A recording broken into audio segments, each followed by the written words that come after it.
Kita akan membaca firman Tuhan dari Injil Matius pasal 16 ayat 13 sampai dengan ayat 20. Demikian firman Tuhan. Pengakuan Petrus. Setelah Yesus tiba di daerah Kaisarea Filipi, ia bertanya kepada murid-muridnya, kata orang, siapakah anak manusia itu? Jawab mereka, ada yang mengatakan Yohanes Pembaptis, ada juga yang mengatakan Elia, dan ada pula yang mengatakan Yeremia atau salah seorang dari para nabi. Lalu Yesus bertanya kepada mereka, tetapi apa katamu, siapakah aku ini? Maka jawab Simon Petrus, engkau adalah Mesias, anak Allah yang hidup. Kata Yesus kepadanya, berbahagialah engkau, Simon bin Yunus, bukan karena manusia yang menyatakan itu kepadamu, melainkan Bapa-Ku yang di surga. Dan aku pun berkata kepadamu, jika engkau adalah Petrus, dan di atas batu karang ini aku akan mendirikan jemaatku, dan alam maut tidak akan menguasainya. Kepadamu akan kuberikan kunci kerajaan surga. Apa yang kau ikat di dunia ini akan terikat di surga, dan apa yang kau lepaskan di dunia ini akan terlepas di surga. Lalu Yesus melarang murid-muridnya supaya jangan memberitahukan kepada siapapun bahwa ia adalah Mesias. Saudara-saudara yang terkasih dalam Tuhan, ayat ini mungkin sudah sangat sering kita baca, dan sebetulnya ayat ini berbicara tentang penegasan komitmen murid-murid Yesus kepada gurunya. Jadi ketika itu Yesus berada bersama muridnya itu di Kaisarea Filipi. Nah, Bapak Ibu Saudara-saudara, di Israel itu ada dua Kaisarea. Yang pertama Kaisarea Maritim. Itu letaknya di tepi laut, di situ ada bangunan gedung teater yang akustiknya sangat baik pada masa itu, abad pertama ya. Disitulah Herodes dan para pembesar kerajaan seringkali datang ke sana. Nah, yang kedua itu adalah Kaisarea yang disebutkan dalam ayat Alkitab yang kita baca saat ini, Kaisarea Filipi. Kenapa disebut Kaisarea Filipi? Karena kota ini didirikan oleh Herodes Filipus, anak dari Herodes Agung. Jadi Herodes Agung itu setelah meninggal, pada saat itu terjadi gerhana bulan. Itu catatan dalam karya-karya sejarah ya dari abad itu, sehingga Alkitab itu bisa dikonfirmasi, tidak sekedar seperti buku dongeng atau buku cerita yang intinya pokoknya pesan moralnya, bukan hanya sekedar itu. Kalau sekedar pesan moral itu ya dongenge kancil nyolong timun, itu kan pesan moral. Ojo sok nyolong kan itu kan. Tapi kalau kitab suci itu lebih daripada itu. Herodes meninggal, Herodes Agung ya. Waktu itu bangsa Israel dijajah oleh Roma. Lalu kerajaannya dipecah. Ya, siapa yang memecah? Romawi, karena Herodes Agung itu sesungguhnya adalah orang penganut agama Yahudi. Dia sebetulnya Herodes Agung itu orang Arab sebetulnya. Bapaknya itu dari suku Edom. Suku Edom itu keturunan dari Esau, dan ibunya itu keturunan Nebayot. Nebayot itu putranya Ismail. Jadi itu tergolong orang Arab. Tetapi karena dia proselit masuk agama Yahudi, ya, ketika Israel waktu itu ditaklukkan oleh Jenderal Pompei. Jadi Israel dulu pernah menjadi negara merdeka. Pertama zamannya Saul, Daud, Salomo.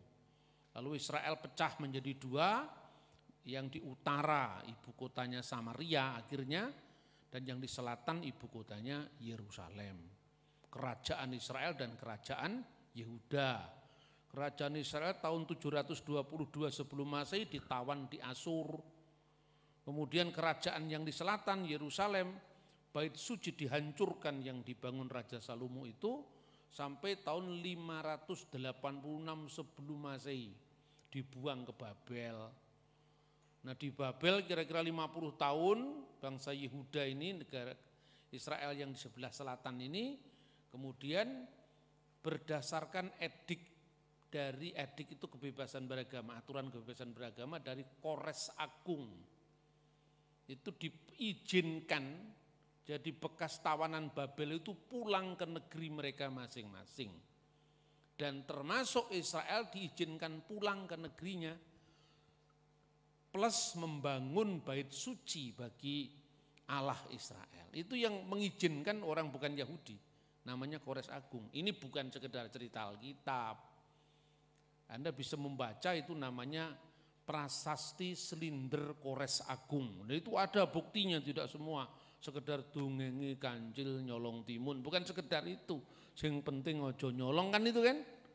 Kitab suci itu benar-benar bernilai historis.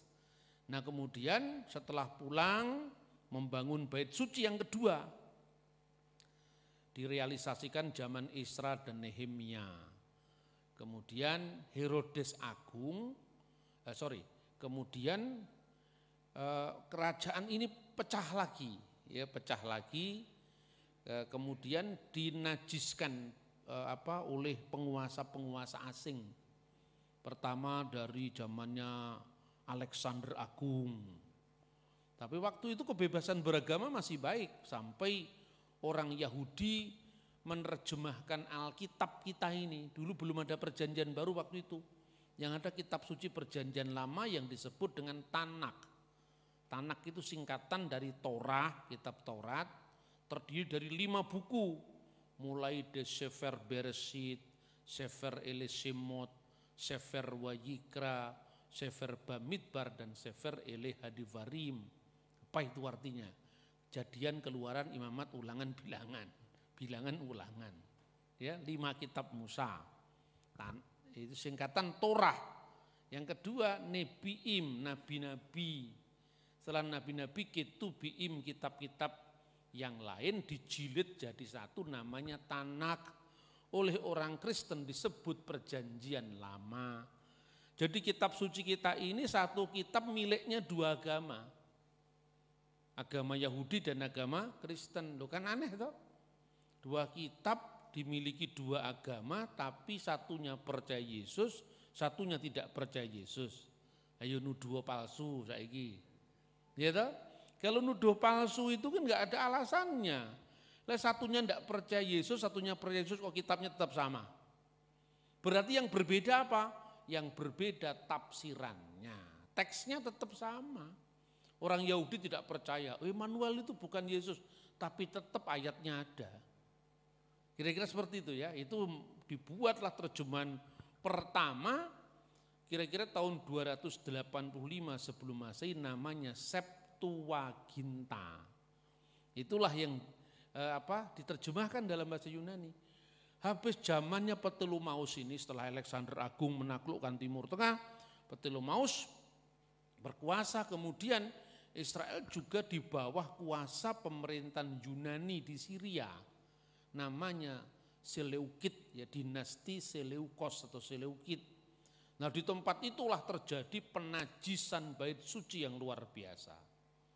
Ketika mereka mempersembahkan darah babi kepada patung dewa Dionysius, orang Israel tidak boleh menyucikan hari Sabat, orang Israel dilarang bersunat, maka timbul pemberontakan dari anak-anak imam besar Matatias, namanya dinasti Makabe. Nah kata Makabe itu singkatan dari bahasa Ibrani, Mikamuka Baelim Adonai. Siapakah yang seperti engkau di antara para ilah ya Tuhan. Nah di bawah dinasti Makabe ini berjalan antara tahun 164 sebelum Masehi sampai tahun 37 Masehi ketika Jenderal Pompei kembali menaklukkan tanah Israel. Nah setelah ditaklukkan itulah Herodes Agung diangkat menjadi penguasa atau raja Yudea. Jadi Herodes Agung itu di bawah imperium kemaharajaan Roma. Nah, ketika Herodes Agung mati, ya itu tahun 1 sebelum Masehi, kira-kira bulan Februari Maret. Karena terjadinya gerhana bulan, menurut sejarawan abad pertama namanya Flavius Josephus, kemudian dilihat secara teleskop itu gerhana bulan itu kapan aja terjadi bisa ditentukan, termasuk orang Majus datangnya kapan. Makanya nanti bisa ditentukan kalender Natal itu 25 Desember. Dan itu tidak ada hubungannya dengan dewa matahari.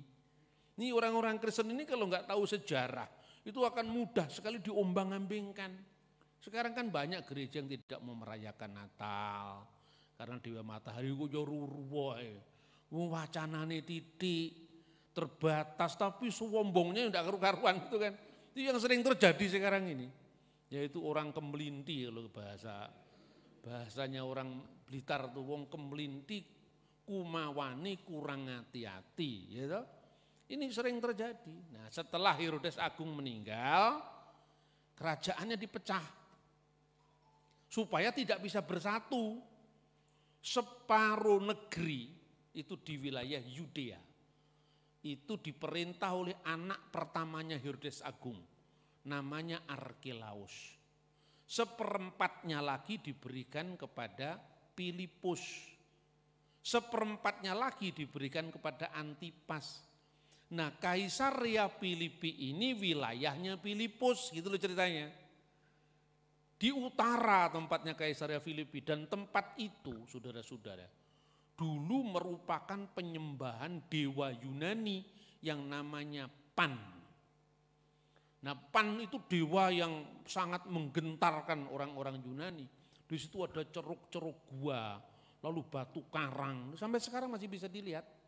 Batu karangnya itu tinggi-tinggi, ada ceruk-cerukan gua begitu, itu untuk menyembah dewa Pan. Nah, makanya disebut Paneas dalam bahasa Yunani. Lalu sekarang ini karena menjadi perkampungan yang banyak dihuni oleh orang-orang non-Yahudi. Pada waktu itu kebanyakan dihuni orang-orang Arab keturunan Ismail. Dari suku yang namanya Yetur yang menjadi suku Eturia. Itu salah satu dari 12 putra Ismail, Arab juga. Di tempat itulah makanya sekarang disebut dari Paneas menjadi Banias. Karena orang Arab itu tidak bisa ngomong huruf P. Gitu? Makanya kalau ngomong Paulus jadi Bulus. Nah, tapi bukan Bulus bahasa Jawa ini. Kalau Anda membaca Alkitab itu ya, Alkitab dalam bahasa Arab. Risalatu Bulus Rasulil awal ila ahli Korintus. Surat Rasul Bulus yang pertama kepada orang Korintus. Risalatu Bulus Ar-Rasul al-awal ila ahli Tesaloniki misalnya. Surat Rasul Bulus yang pertama kepada orang Tesalonika. Enggak bisa ngomong Paulus, makanya Bulus. Tapi bukan Bulus bahasa Jawa, bukan ini Bulus bahasa Arab. Petrus enggak bisa ngomong Butros orang Arab. Orang ngomong sastri tidak bisa. Ngomongnya santri. Ya, itu kan dari zaman Majapahit itu. Dari Majapahit itu ada namanya Mandala Sastrin. Mandala itu rumah besar. Sastri itu untuk apa? Untuk belajar sastra. Itu bahasa Sanskerta. Misalnya Manawa Dharma Sastra. Ya, Kutara Manawa Dharma Sastra. Sastra itu artinya hukum, agama, kesusastraan dalam pengertian sekarang. Nah, zaman dulu orang-orang yang belajar agama itu sejak abad 10 Masehi zamannya Raja Dyah Balitung itu namanya Angaji. Ini bahasa Jawa kuno, ini bukan zamannya Islam, sebelum Islam sudah ada. Makanya abad ke-10 ada buku namanya Kitab Sang Hyang Kamahayanikan, itu buku petunjuk orang Buddha. Ada istilah Angaji Tarka. Ya. Kemudian pada zaman Majapahit ada pengajian. Yang dikaji kitab apa? Kitab Veda, kitab Tarka, dan Tarka itu petunjuk semedi. Gitu loh. Jadi kita ini mewarisi zaman yang kadang-kadang kita lupa itu. Tapi kita sekarang kalau ngomong pengajian pasti Islam. Gitu? Makanya saya ngelawan arus, saya tetap aja ngantuk pengajian Injil. Pengajian itu dari bahasa Jawa kuno. Angaji Tarka, guru pengajian itu misalnya dalam Kakawin Arjuna Wiwaha. Ada 3 pengajian antara lain ngaji lana, itu orang yang mengaji tentang perjalanan, itu lana dari kelana, ya. Ngaji yang berikutnya ngaji tepat, mengaji tentang kebenaran yang pasti. Itu dari zaman Majapahit. Kemudian karena dipelajari sastri, maka orang Arab datang tidak bisa mengatakan santri, maka tidak bisa mengatakan sastri, makanya yang ada santri. Terus jadi pesantren. Orang Jawa sing ilate beda karo Arab ora gelem kalah, gawe cantrik, tempatnya padepokan gitu loh. Ini kadang-kadang ini kita sakit ingatan semua, makanya jangan ke Israel, kita balik ke Jawa dulu. Nah sekarang balik lagi ke Israel. Ya, nah di Kaisar Filipi itu daerah bukan Yahudi. Kenapa Yesus menyampaikan tantangan komitmennya para murid itu di daerah bukan Yahudi? Tidak di rumahnya sendiri, tidak di Bet Yisrael, di rumah orang Israel, Yerusalem misalnya. Tapi tempat kok di tempat kaum Goyim. Goyim itu bangsa-bangsa bukan Yahudi. Artinya Kristus sudah menyiapkan bahwa Injil itu memiliki jangkauan universal. Makanya ditanya di sana. Pertanyaannya apa? Menurut kata orang, siapakah anak manusia itu? Nah, kata anak manusia ini, saudara-saudara, pengertiannya bisa manusia biasa, kalau itu dipahami dari bahasa Ibrani Ben Adam. Ben itu artinya anak, Adam itu anak manusia, karena manusia pertama namanya Adam. Tapi kata ben ini kalau bahasa Jawa lain lagi, ben kapok. Jadi makanya bahasa itu kan mirip tapi tidak selalu sama. Makanya kalau ada orang mengatakan mirip-miripnya kata ya Jawa, ya jangan diotak-atik dengan Ibrani kan. Karena enggak satu rumpun, kira-kira seperti itu. Siapakah menurut kata orang, public opinion tentang Yesus itu, tentang anak manusia itu? Makanya murid-muridnya menjawab, ada yang mengatakan engkau adalah Elia. Mengapa Elia? Karena menurut nubuatan kitab Nabi Maleaki, menjelang hari Tuhan Elia akan datang. Ada yang mengatakan Yohanes Pembaptis. Mengapa? Karena Yohanes Pembaptis itulah nabi yang datang dalam kuasa dan roh Elia. Ada yang mengatakan Yeremia, itu namanya pandangan umum, itu siapa yang mengatakan Yeremia akan datang? Itu pandangan orang Yahudi umum kemungkinan waktu itu. Dan salah seorang dari para nabi. Seandainya Yesus itu hanya salah seorang dari para nabi, tentu dia tidak meneruskan pertanyaan berikutnya. Tapi menurut kamu sendiri, aku ini siapa? Yang lain-lain semua kan terdiam toh. Hanya Petrus yang menjawab. Engkau adalah anak Allah. Mesias, anak Allah yang hidup. Atahu hamasyah. Engkaulah sang Mesias. Ben Elohim Hayim. Putra Elohim, putra Allah yang hidup. Nah, terhadap kata Petrus ini, kemudian Yesus membenarkan itu. Nah, berarti kata anak manusia ini tentu bukan artinya manusia biasa. Kata anak manusia itu adalah gelarnya Sang Mesias. Kenapa gelarnya Sang Mesias? Kita bisa membaca Daniel pasal 7, ayat 13 sampai dengan ayat 14. Aku terus melihat penglihatan dalam penglihatan malam itu. tampak datang dengan awan-awan dari langit, seorang seperti anak manusia. Ini dalam bahasa aslinya.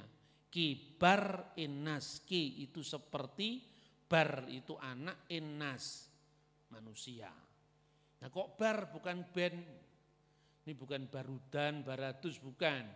Bar di sini artinya anak tapi dalam bahasa Aramaik. Kalau band bahasa Ibrani, kalau bin bahasa Arab. Ya, karena satu rumpun itu sama-sama dari Timur Tengah. Ya, kibar enas seperti anak manusia, datanglah ia kepada yang lanjut usianya itu. Nah kata-kata ini bisa menyesatkan, yang lanjut usianya dipikir orang tua, ini bukan. Dalam bahasa Aram aslinya itu datang kepada atik yomaya. Yomaya, yom itu artinya hari-hari, yomaya itu hari-hari, atik yomaya, atik itu kekal, yomaya hari-hari, yang hari-harinya kekal. Artinya Tuhan yang maha kekal, maksudnya Bapa surgawi. Dan dibawa kepadanya, lalu diberikan ayat 14 kepadanya kekuasaan dan kemuliaan dan kekuasaan sebagai raja. Maka orang-orang dari segala bangsa, suku, bangsa, dan bahasa mengabdi kepadanya. Jadi pengertian inilah yang dimaksudkan oleh Yesus. Siapakah bar enas itu menurut kamu? Kamu kan baca Alkitab kira-kira seperti itu. Peka tidak?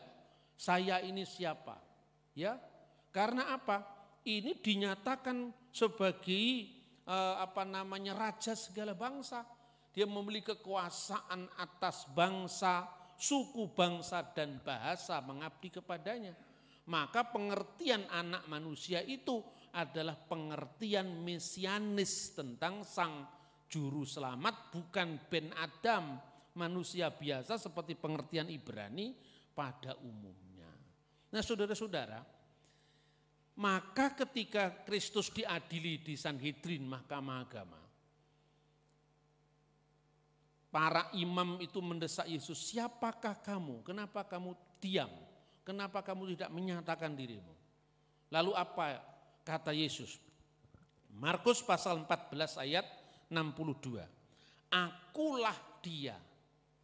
Kata akulah dia itu mengingatkan statement Tuhan dalam kitab suci perjanjian lama. Anihu, ego eimi, akulah dia. Dan kamu akan melihat anak manusia duduk di sebelah kanan yang maha kuasa. Yang maha kuasa itu adalah atik yomaya tadi. Ya. Dan datang di tengah-tengah awan-awan di langit. Aku terus melihat penglihatan malam itu, tampak datang dengan awan-awan di langit, kibar enas seperti anak manusia. Jadi maksudnya di situ adalah Sang Mesias. Dan apa kata imam besar itu? Kita butuh saksi apa lagi? Dia sudah menghujat Allah. Makanya Yesus dijatuhi hukuman mati. Seandainya orang Yahudi mempercayai Yesus sebagai Mesias, Sang Mesias, tentu dia tidak dihukum mati. Karena mereka semua tidak percaya. Ini hanya gelar bagi Sang Mesias yang ilahi. Ini bagi gelar bagi Sang Mesias yang kekal. Siapakah kamu sehingga kamu mengaku diri Mesias? Ini penghujatan. Jadi kenapa Yesus dihukum mati? Karena orang Yahudi menolak kemesiasan Yesus. Sehingga ucapan Yesus dianggap sekedar klaim Yesus semata-mata dan bukan kebenaran yang diyakini oleh mereka. Nah, saudara-saudara yang terkasih dalam Tuhan, memang ketika kita membaca kitab suci ya, tanpa kita mengetahui konteksnya, itu kadang-kadang kemudian terus jadi ajarannya aneh-aneh gitu kan. Nah, itu bukan hanya terjadi pada orang di luar Kristen yang tidak paham iman Kristen. Di kalangan Kristen sendiri. Kalau di kalangan orang di luar Kristen kan tinggal menjawab toh. Iman kami tidak begitu Pak, itu salah. Itu contoh ya. Di Semarang itu kira-kira tahun 2001 tahun berapa. Saya sama istri itu ke toko buku Gramedia. Kemudian ada buku-buku sastra. Saya itu kan baca sastra, baca filsafat, baca agama, semua saya baca lah. Kecuali surat-surat hutang kadang enggak kita baca. Surat tagihan hutang itu enggak kita baca. Kita baca semua. Tiba-tiba di situ ada ya anak muda sejoli, ya. Satunya ganteng, satunya cantik. Rupanya mereka lagi pacaran. Kelihatannya Kristen karena ada kalung salibnya kecil gitu. Ya karena saya membaca buku yang sama, dia dekat dengan saya. Si cowoknya itu ngomong sama ceweknya tadi, jangan baca ini. Kenapa? Ini menghujat Tuhan. Kok bisa menghujat Tuhan dari mana? Bingung saya. Nah, setelah dia pergi lewat ya, rupanya ceweknya juga manut saja sama cowoknya tadi. Oh ini tersesat informasi ini dua-duanya ternyata. Ketika dia sudah tidak ada, pergi, buku yang dia baca tadi saya baca.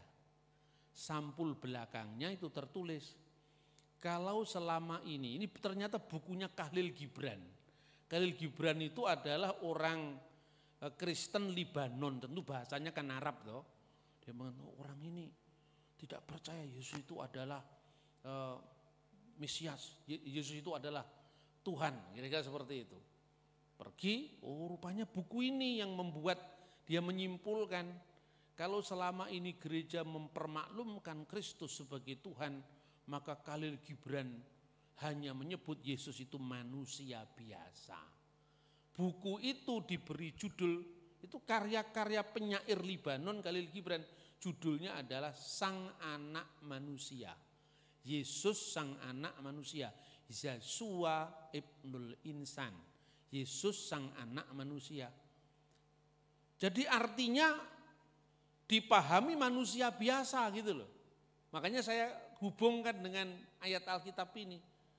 Wah saya kan tahu Gibran itu siapa. Gibran itu cucu seorang pendeta dari gereja Maronit, seorang abuna dari gereja Maronit, namanya Istafen Rahmeh. Kenapa kok gereja Maronit itu punya cucu pasturnya? Karena gereja Maronit itu boleh nikah. Kalau di gereja timur kan abuna itu maupun gereja timur ya, baik ortodoks maupun katolik ritus timur itu boleh menikah.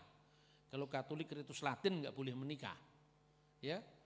Jadi dia punya kakek itu namanya Estefan Rahmeh. Estefan itu Stefanus. Steve katanya orang barat ya. Kalau orang Jawa setip itu tinggi musek-musek gitu, setip itu. Estefan Rahmeh ya. Nah, kemudian dia ini lahir dari keluarga Kristen tapi penyair terkenal. Jadi di Indonesia rupanya ya orang memikir bahwa Arab itu mesti Islam gitu loh. Makanya Khalil Gibran kan dikagumi sekali. Karena dari beberapa tahun lalu Khalil Gibran itu kan mendominasi buku-buku Gramedia di mana-mana. Karena apa? Ini syairnya bagus-bagus, ada sayap-sayap yang patah, Yesus Sang Anak Manusia, terus air mata dan senyuman, macam-macam kan. Terus jiwa sang pemberontak. Nah gara-gara itu maka kemudian saya kontak teman saya yang baru saja dari Libanon dan dia punya koneksi dengan teman-teman di Libanon. Dia menjadi pelatih bola di Banjarmasin. Terus saya bilang, tolong bisa enggak saya dipesankan buku-buku dari Libanon. Kan waktu itu belum ada Amazon belum ada itu. Masih jarang sekali pun kalau ada itu pengirimannya sulit. Lalu lewat seorang teman ini dikirimkan karya-karya Khalil Gibran lengkap ya, berapa jilid itu. Saya baca itu terus dalam bahasa Arab. Karena saya kepingin harus membaca Khalil Gibran dalam bahasa Arab.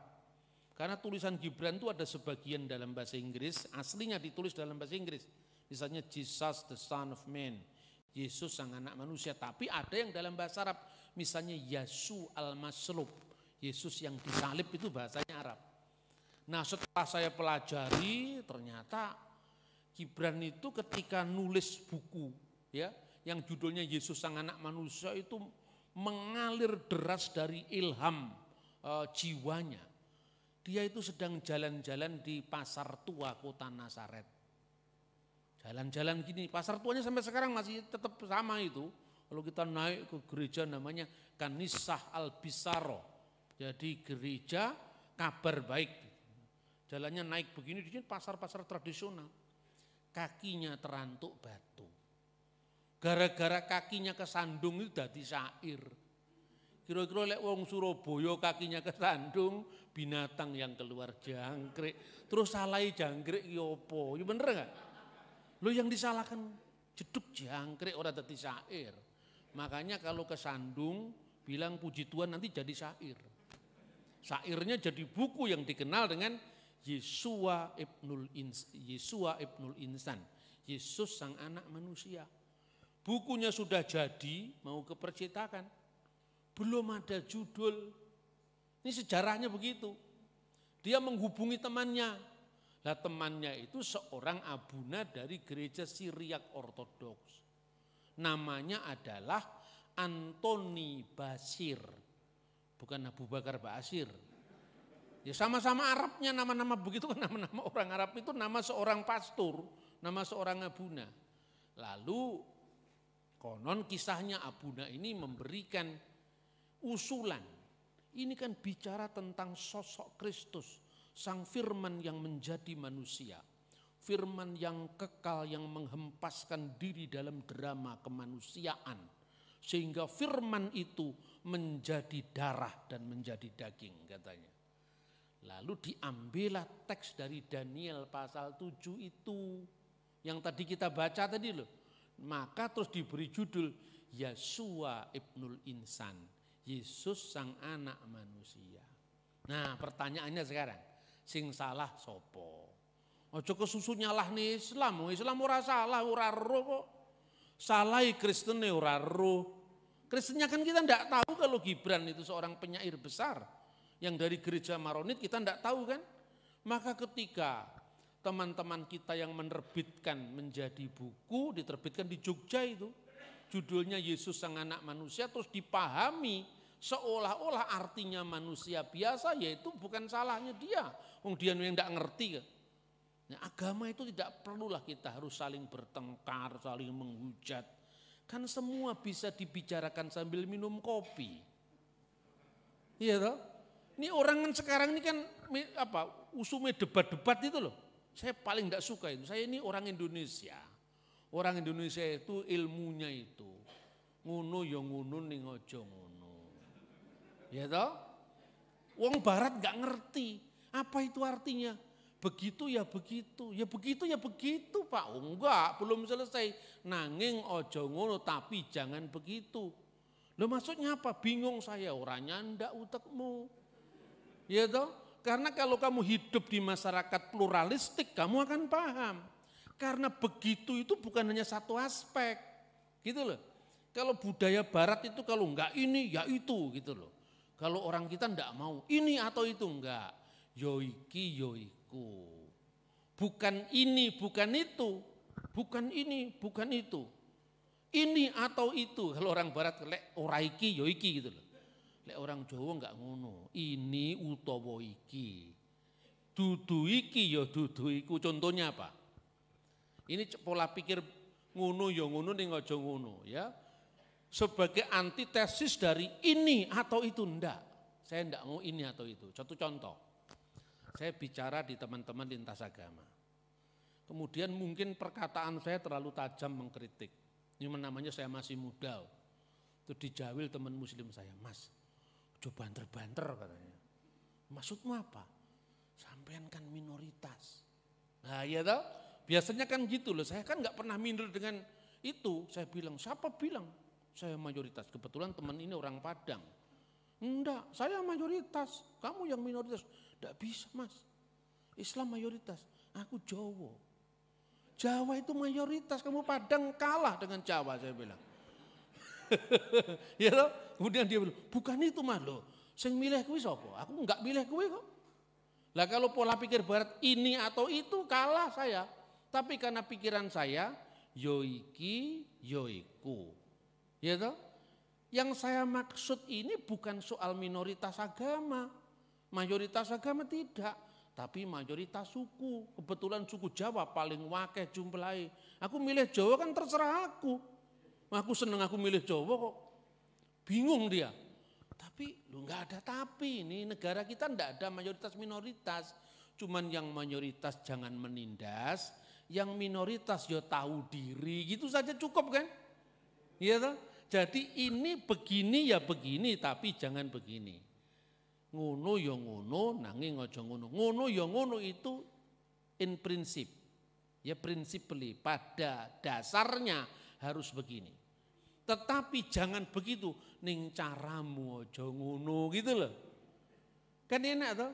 Kalau kita ingin mencapai target, kena iwake aja budak banyu. Aja diobok-obok dhisik melayu iwake kan itu kan.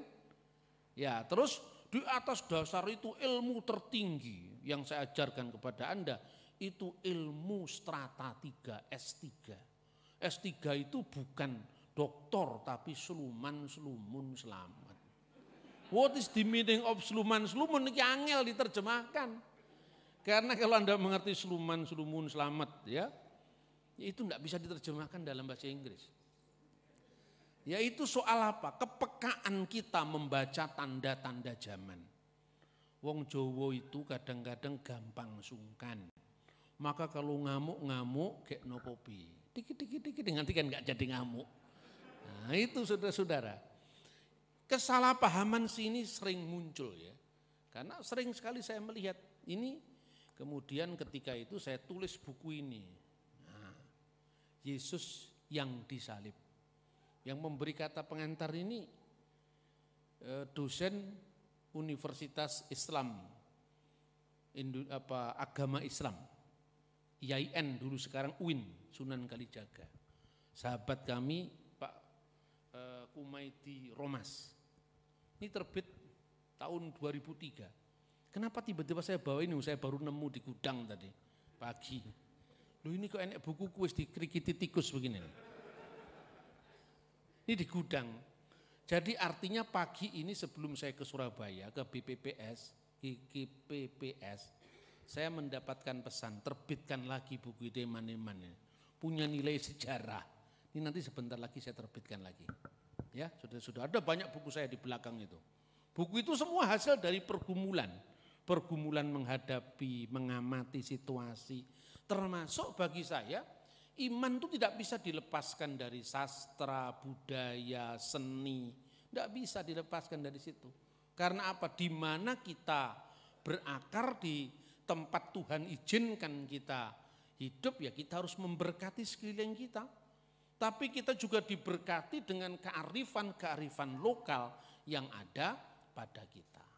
Nah karena itu, ini buku ini menarik sekali ya, jadi saya ambil dari poin-poin yang sangat penting yang berbicara tentang siapa Yesus. Ternyata dalam buku ini Gibran, syairnya luar biasa.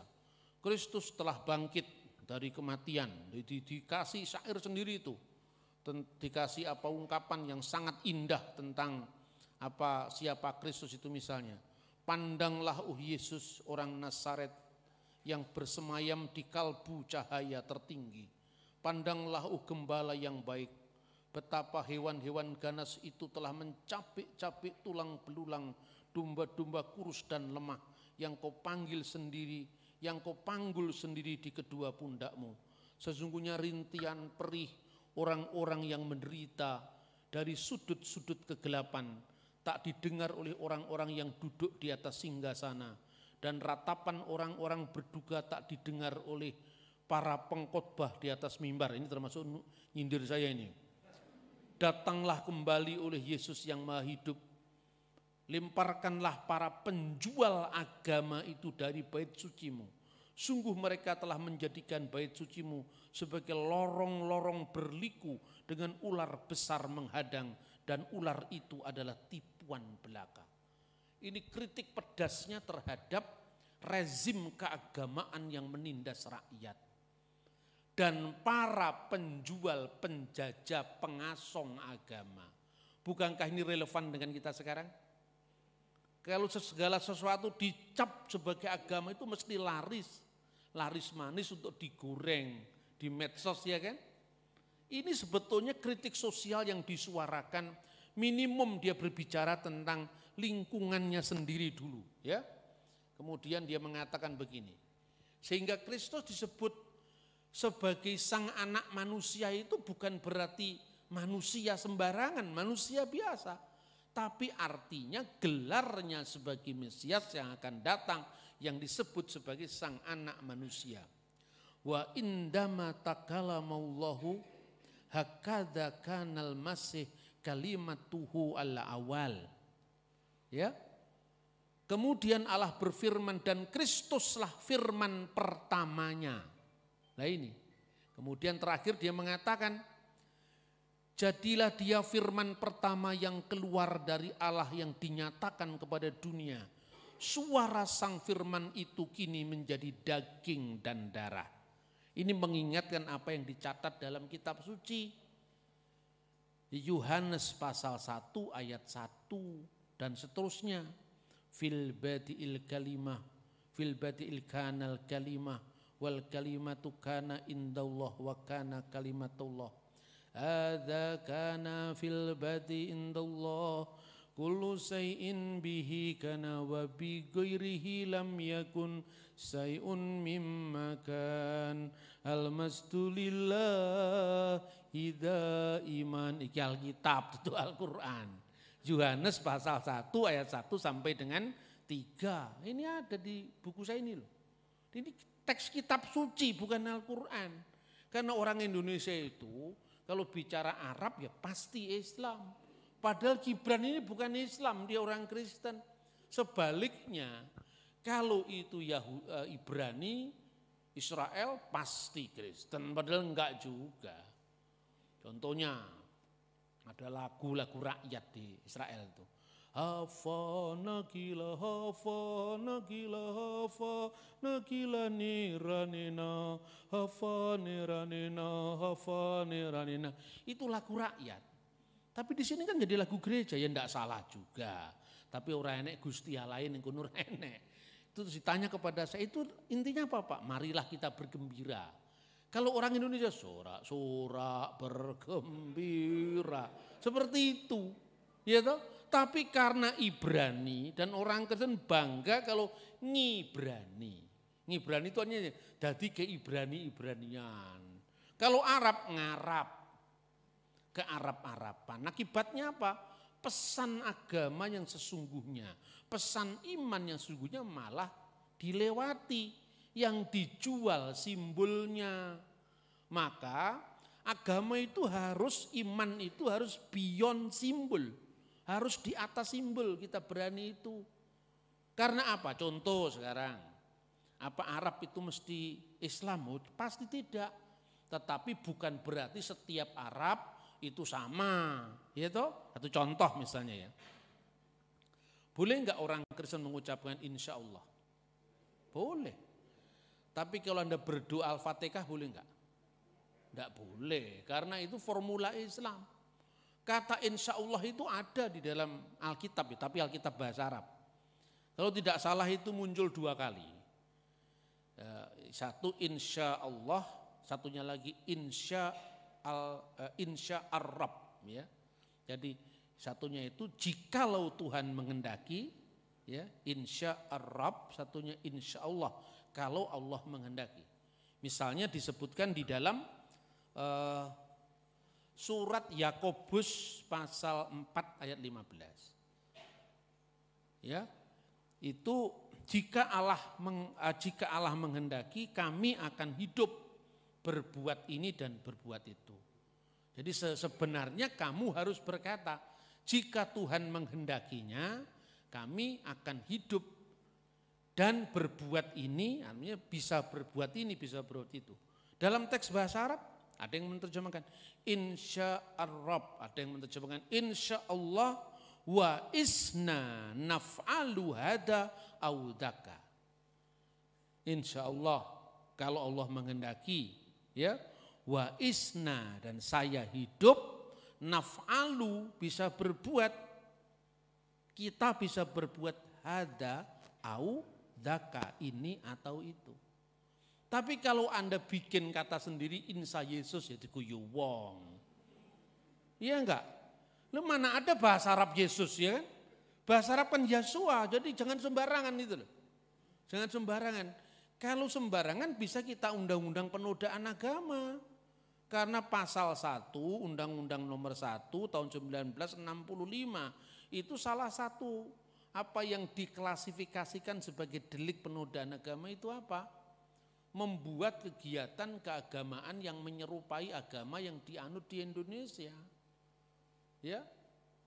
Dan menafsirkan agama yang dianut di Indonesia, di mana penafsiran dan perbuatan itu menyimpang dari pokok-pokok ajaran agama itu, dan banyak orang kena undang-undang itu. Nah makanya kita mesti melayani Tuhan itu militan ya militan, tapi jangan nabrak-nabrak undang-undang. Kita aman secara hukum, karena itu kalau ada pasal ya jangan dilanggar. Kemudian kedua, benar secara teologis yang pertama, benar secara teologis, kebenaran iman.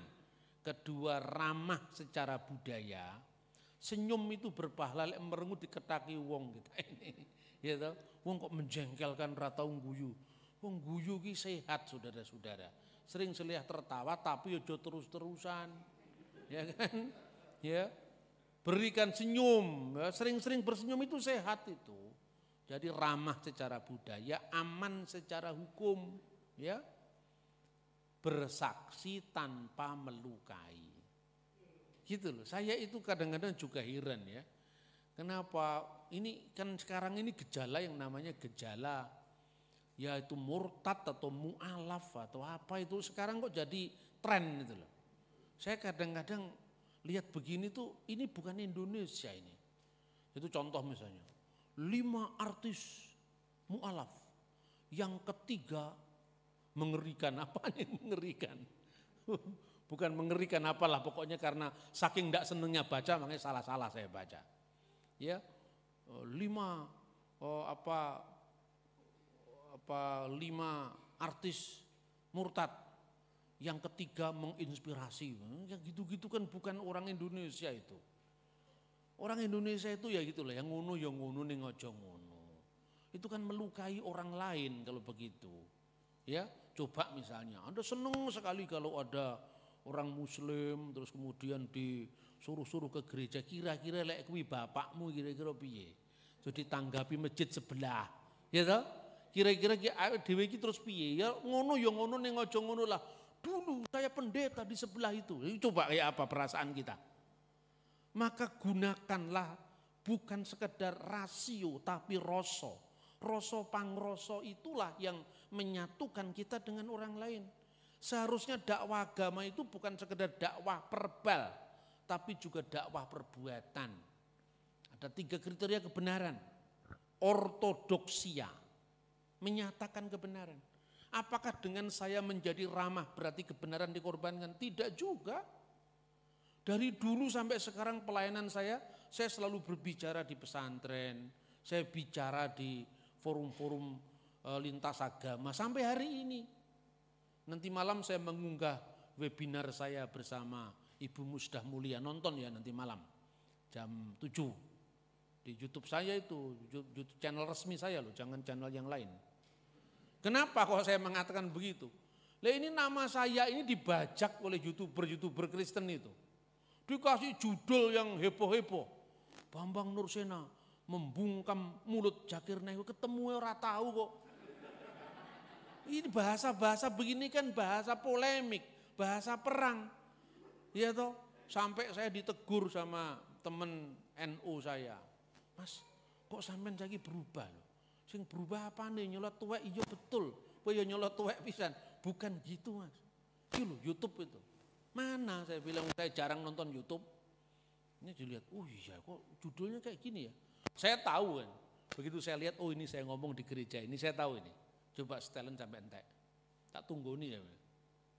Oh iya ya, cuman judul lagi yang kurang ajar nggak judul Mas. Harus dilapor ke YouTube.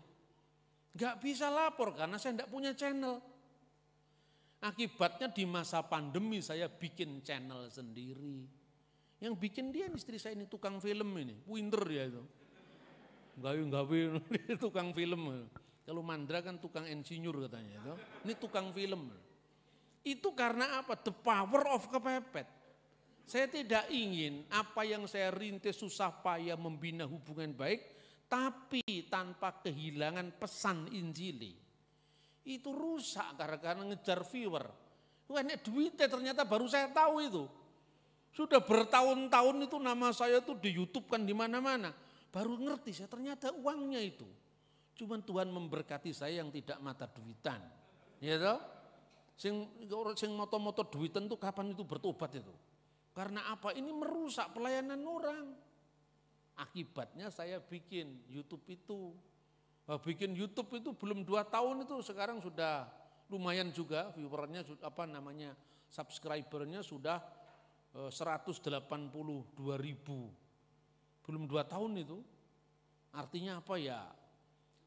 Ketika orang masih suka mendengar kita, berbuatlah yang benar saja. Ya, pertama, dasar kita itu benar secara ortodoksia. Ortos itu lurus, doksa itu kebenaran. Jadi kebenaran, ajaran yang lurus. Doksa itu ajaran. Kebenaran ajaran. Kebenaran ajaran itu harus disertai dengan kebenaran perilaku. Ya, yang namanya ortopraksia. Nah, kebenaran ajaran tadi berkaitan dengan penyembahan yang lurus. Itu yang disebut ortolatria. Kristus sendiri mengatakan apa dalam kitab suci? Kepada orang Samaria, Yesus mengatakan apa? Apa Yesus menyembunyikan perbedaannya antara Yahudi dengan Samaria? Tidak. Kamu menyembah Allah yang tidak kamu kenal. Kami menyembah Allah yang kami kenal. Itu pun diucapkan Yesus ketika orang Samaria sudah percaya dengan dia. Artinya sudah menyambut baik, keheranannya kenapa orang Yahudi minta air minum kepada orang Samaria. Setelah itu baru Yesus menyatakan kritiknya. Bukan sekali ketemu langsung, hei sini dasar Samaria, kamu sesat, enggak seperti itu. Dikritik ya, karena apa? Orang Samaria itu yang memisahkan diri dari orang Yahudi ketika pulang dari pembuangan ke Babel. Ditolak karena apa? Mereka menikah dengan 5 suku di Asyur.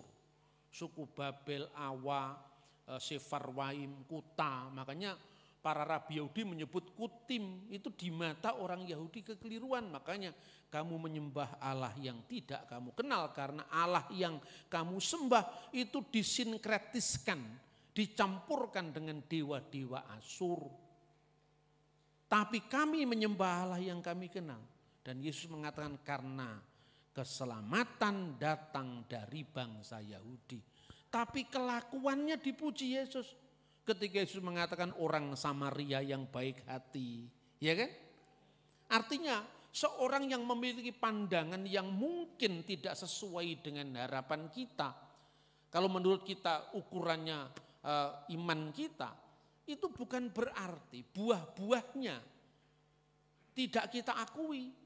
Karena gini, ketika Anda bicara tentang perbedaan iman kita, jangankan kita dengan orang Muslim, jangankan kita dengan orang Hindu, sesama Kristen aja bisa beda kok. Lah kalau nunggu sama terus kita berbuat baiknya kapan? Kan begitu kan?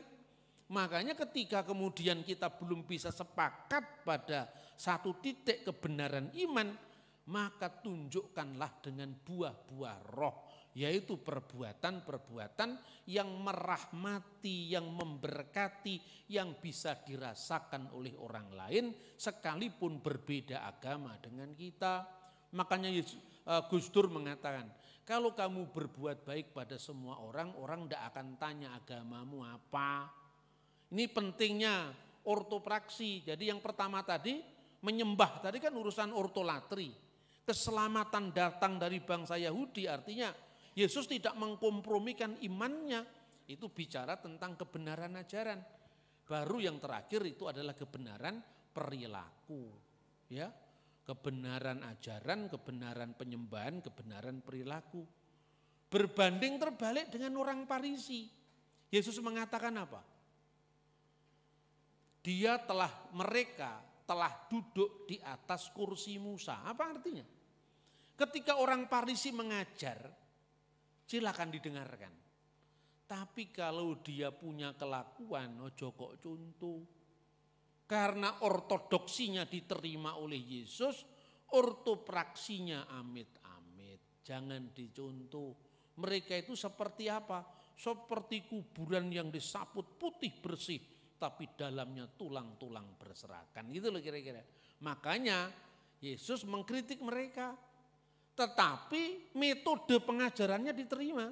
Satu contoh, ya, banyak metode-metode pengajaran Farisi itu yang juga sama dengan metode pengajaran Kristus dan Rasul Paulus.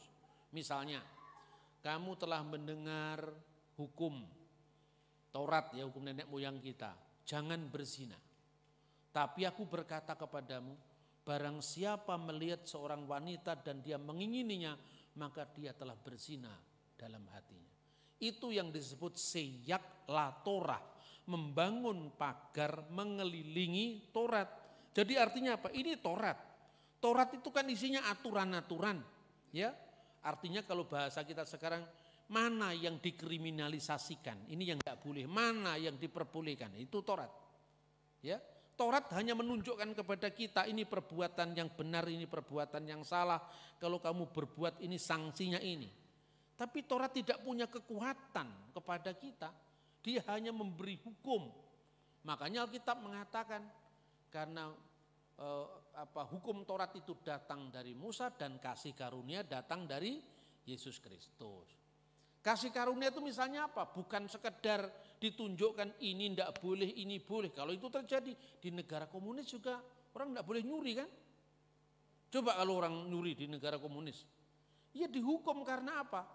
Orang itu sekalipun tidak memahami ajaran yang benar, tapi nuraninya universal. Sebab kalau kamu mencubit saya, sakit, ya jangan mencubit orang lain. Hukum ini hukum universal, hukum kasih yang universal. Makanya Yesus mengatakan kesimpulan dari hukum Taurat dan para nabi itu adalah kasih. Mengasihi Tuhan dengan segenap hati, dengan segenap akal budi, dengan segenap kekuatan, tapi juga mengasihi Tuhan, ya, mengasihi manusia seperti diri sendiri. Ini hukum yang universal.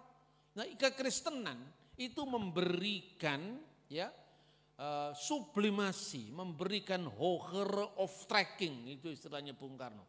Pengangkatan yang lebih tinggi daripada hukum Taurat yang sekedar memberikan aturan, tapi memberikan kekuatan pada diri kita, yaitu siapa yang percaya pada penebusan Kristus, ya, lewat jalan Kalvarinya, maka dia diberi kekuatan untuk berbuat baik, sehingga perbuatan baik itu bukan prestasi kita, tapi kita yang benar-benar mau berbuat baik, Tuhan kuatkan untuk mencapai itu. Gitu loh kira-kira. Amin, saudara-saudara. Jadi dengan demikian, kadang-kadang kita harus melihat, kenapa di akhir ayat ini dikatakan, dan jangan kamu ceritakan ke siapa-siapa kalau aku Mesias. Loh kenapa kok enggak boleh? Bukankah Yesus membenarkan Petrus? Di atas batu karang ini aku akan mendirikan gerejaku. Jadi Petrus menjadi sokok guru gereja. Yang diikat di dunia akan diikat, yang terikat di dunia terikat akan apa? Yang kau lepaskan dia akan terlepas di surga dan seterusnya. Dan engkau adalah batu karang dan di atas batu karang ini aku akan mendirikan gerejaku. Tapi kenapa di ayat 20 dikatakan dan jangan ceritakan kepada siapapun kalau aku Mesias. Padahal pintu alam maut pun tidak bisa menguasainya, itu jaminan. Kenapa tidak boleh? Karena jalan untuk itu belum genap. Sebab kalau Kristus tanpa kebangkitannya dari orang mati, dia adalah nabi biasa seperti nabi-nabi yang lain. Seperti yang dikatakan salah seorang dari para nabi. Tetapi Mesias harus bangkit dari antara orang mati yang membedakan dengan nabi-nabi yang lain. Sebelum Mesias menyatakan dirinya dengan kemuliaannya di Kalvari itu, di mana dunia memandang itu jalan kekalahan, tetapi itulah jalan cinta derita Sang Kristus yang menuju kepada kemenangan. Dengan bangkit dari antara orang mati itu adalah jaminan kehidupan yang abadi, kehidupan yang kekal. Lah kalau Injil tanpa kebangkitan, apa yang diberitakan? Waktu itu orang Yahudi memiliki banyak konsep tentang Mesias. Tapi Mesias yang dimaksud Yesus itu bukan Mesias politik. Bukan Mesias pembebas secara jasmani dari penindasan Roma. Tetapi pembebas manusia dari dosa-dosa menuju kepada kehidupan yang kekal. Dan itu dibuktikan lewat apa? Lewat kuasa kebangkitannya. Tanpa kebangkitan Yesus maka akan sama, salah seorang dari para nabi. Itu satu. Kedua, murid-murid belum clear tentang apa yang harus diwartakan. Itulah sebabnya ada pemuritan. Setelah jadikanlah semua bangsa muridku, apa yang dikatakan? Baptiskanlah mereka dalam nama Bapa dan Putra dan Roh Kudus dan ajarlah. Baru kemudian diberi jaminan, aku akan menyertai engkau sampai akhir zaman. Bahayanya orang tanpa diajar. Sehingga apa? Sehingga apa yang diberitakan itu sesungguhnya bukan iman Kristen. Yang diberitakan kadang-kadang masih campur sana, campur sini. Kalau tahu campur memang enak. Tapi kalau yang dicampur-campur begini, nyampurnya tidak pas, itu ya enggak enak juga kan. Makanya pertama adalah Kristus harus memparipurnakan tugasnya. Dan itulah yang membedakan Yesus dengan nabi-nabi yang lain. Kedua, murid-murid harus clear dulu berita yang mau disampaikan itu berita apa. Kadang-kadang orang tidak menyadari itu. Kalaupun beritanya belum jelas, harus dijelaskan lewat pemuritan. Kalau beritanya sudah jelas, caramu wis bener apa durung. Sebab apa? Kadang-kadang kebenaran pun kalau disampaikan secara salah akhirnya kontraproduktif. Makanya ada ungkapan, bener nanging ora pener. Benar tapi caranya salah, melukai orang lain, membuat orang lain tidak nyaman. Ya, dulu ada orang disuruh latihan penginjilan. Ini saya kritik juga. Caranya bagaimana? Datang dilewatkan sampai di jalan-jalan itu ditanya. Bapak, nanti kalau sudah mati kemana? Urusanmu apa kowe takon aku ngono. Ya toh? Ini benar-benar dipraktekkan dan cara praktek seperti ini kan bukan alam pikiran Indonesia. Bina hubungan baik. Itu enggak. Orang lagi jualan bakso di alun-alun, diinjili, gitu, dan mengatakan, Pak nanti kalau sudah mati bagaimana? Kon tuku apa enggak tuku ngaliyo, tak buandem karo mangkok pisan kowe. Itu artinya apa? Yang gini kan memalukan, masa Kristen kok kayak begini? Gitu. Inilah yang saya katakan, benar tapi tidak tepat. Harus, memang tidak mudah menjadi murid Sang Kristus itu. Dulu, ini kan lagi rame-ramenya, sudah usai lah Mangkunegaran ini kan. Tapi dulu di sana pernah ada seorang hamba Tuhan, namanya Profesor Dr. Bafing. Orang ini luar biasa. Pada masa Sinuhun Mangkunegoro ke-6, itu kan kerabat keraton diperbolehkan untuk memeluk agama selain Islam. Makanya banyak sekali orang-orang Mangkunegaran itu yang orang Katolik, orang Kristen banyak, ya. Dan pada masa Sinuhun Mangkunegoro ke-7, itulah saatnya di mana Profesor Bafing itu diundang untuk memberikan tausiah di istana. Itu luar biasa. Apa yang ditulis oleh Profesor Bafing? Dia ingin menyampaikan Injil kebenaran kerajaan Allah itu di dalam bahasa roso orang Jawa. Roso pangroso itulah yang membuat ketika kita menyampaikan kebenaran, orang tidak merasa terhakimi. Tulisan itulah yang dia bukukan sama beliau dalam bahasa Jawa yang halus sekali, padahal itu bukan orang Indonesia, itu londo itu. Artinya orang Jawa itu pokoknya kulitnya putih, rambutnya pirang, londo kabeh. Nek londo Amerika, londo Australia, gitu. Itulah yang kemudian ditulis menjadi suksmo supeno. Nah itu loh. Saya merindukan orang-orang Kristen itu terlibat dalam arak-arakan kebangsaan untuk menyatakan kebenaran, tapi tidak pernah merusakkan keberagaman kita. Menyatakan kebenaran tanpa melukai orang lain. Bersaksi tanpa menyakiti. Tapi bagaimana caranya? Ya belajar, makanya muridkanlah, ajarlah mereka. Kiranya firman Tuhan ini semakin melengkapi kita dalam kehidupan kita, dalam mengiring Tuhan. Kiranya Tuhan semakin membimbing kita semuanya untuk menyatakan kebenaran tanpa kita harus melukai pihak lain. Tuhan memberkati kita. Shalom alaikum besem hamasya. Salam sejahtera di dalam Kristus. Amin.